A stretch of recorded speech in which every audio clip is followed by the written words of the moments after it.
Pontius Pilate remains one of history's most controversial figures, infamous for his role in the trial and crucifixion of Jesus Christ. As the Roman governor of Judea from approximately AD 26 to 36, his administration was marked by political turmoil, tension with the Jewish populace, and conflicts between Roman authority and religious leaders.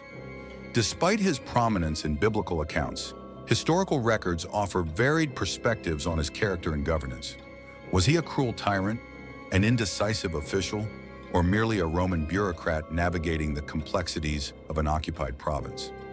Pilate's early life remains largely a mystery, with limited historical documentation, but he was likely from the equestrian class of Roman society, a status that positioned him for a political career. His appointment as the fifth prefect of Judea by Emperor Tiberius was part of Rome's broader strategy to maintain control over the volatile province, which had a history of revolts and religious unrest. Governing Judea was a challenging task due to its religious significance and frequent uprisings against Roman rule. Pilate's administration faced numerous conflicts, and his actions often aggravated tensions rather than alleviating them. Several key incidents highlight the difficulties he encountered, such as the incident of the standards when he allowed Roman soldiers to bring imperial standards bearing the image of Emperor Tiberius into Jerusalem, sparking outrage, the aqueduct controversy, where he funded a water supply project using money from the temple treasury, leading to violent protests, and the massacre of the Samaritans, where he brutally suppressed a gathering of people seeking sacred relics, leading to complaints sent to Rome. Pilate's interactions with the Jewish religious leaders were fraught with tension, as he struggled to assert Roman dominance while also attempting to maintain order. He frequently miscalculated the depth of religious sentiment in the region, making decisions that led to unrest and backlash. Pilate's most infamous act was his role in the trial and crucifixion of Jesus of Nazareth. The gospel accounts depict him as reluctant to execute Jesus, finding no clear evidence of wrongdoing. However, facing pressure from Jewish leaders and a potential uprising, Pilate ultimately sentenced Jesus to death by crucifixion. He attempted to avoid responsibility by sending Jesus to Herod Antipas, offering to release either Jesus or Barabbas, a known rebel, and washing his hands publicly to symbolize his innocence, though he still sanctioned the execution. The political climate in Judea left Pilate with few options, as maintaining stability was his primary responsibility. The fear of unrest and potential retribution from Rome weighed heavily on his decision-making process. He understood that any revolt under his watch would likely result in his removal or worse consequences from Emperor Tiberius. Thus, his actions were driven by both personal survival and the need to uphold Roman rule.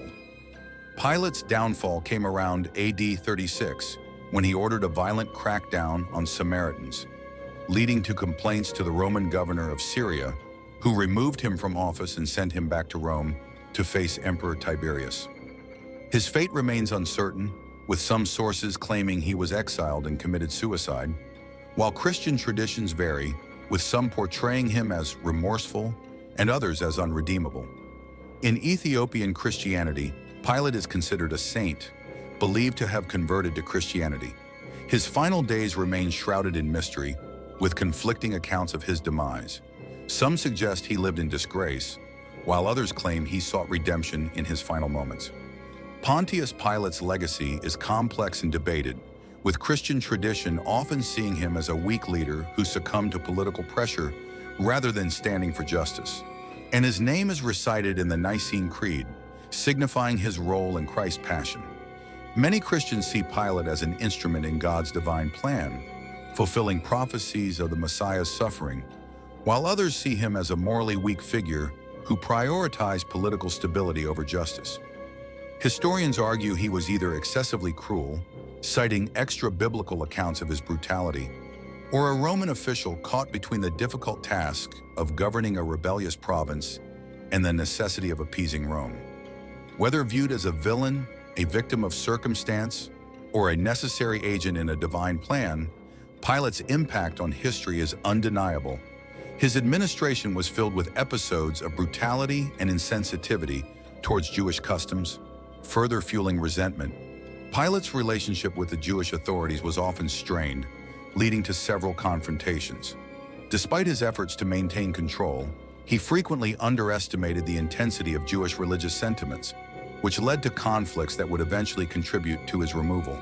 His decision-making was influenced by a combination of personal ambition, loyalty to Rome, and an inability to fully grasp the cultural and religious sensitivities of the region he governed.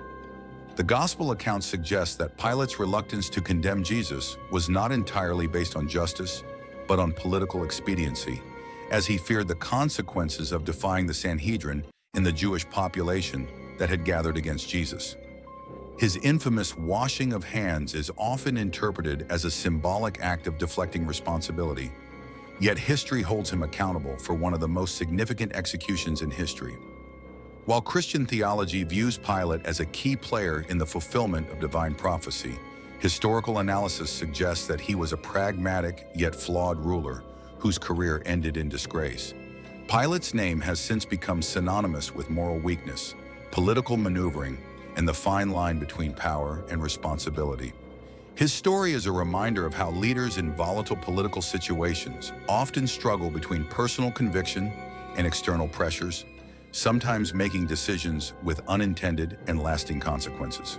The debate over Pilate's character continues to this day, with scholars and theologians exploring whether he was a villain, a tragic figure, or simply a Roman official caught in an impossible situation. His role in Jesus' trial and crucifixion has cemented his legacy in religious history, while his administrative failures serve as a case study in leadership during difficult times. Pilate's historical footprint is marked by his governance in Judea, his interactions with religious authorities, and his ultimate fate, which, though uncertain, underscores the precarious nature of power in the ancient world. Whether seen through the lens of faith or historical scrutiny, Pontius Pilate remains a fascinating and controversial figure whose actions continue to be analyzed and debated centuries later. Over the years, Pilate has been depicted in numerous works of literature, theater, and film, each portraying him in different lights, sometimes as a villain, sometimes as a conflicted bureaucrat. His legacy has transcended history, becoming a subject of theological reflection, historical debate, and cultural representation. The question of Pilate's guilt or innocence remains relevant, reflecting broader themes of justice, power, and human responsibility in the face of moral dilemmas.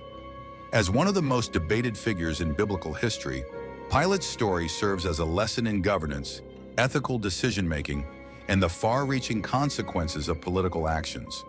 His influence endures, shaping the way history remembers and interprets figures who stand at the crossroads of power and morality. Despite the passage of centuries, Pilate's actions remain an enduring subject of discussion, highlighting the timeless nature of ethical dilemmas faced by those in positions of authority. His historical significance, political maneuvering, and involvement in one of history's most pivotal events continue to fuel scholarly debate and public fascination.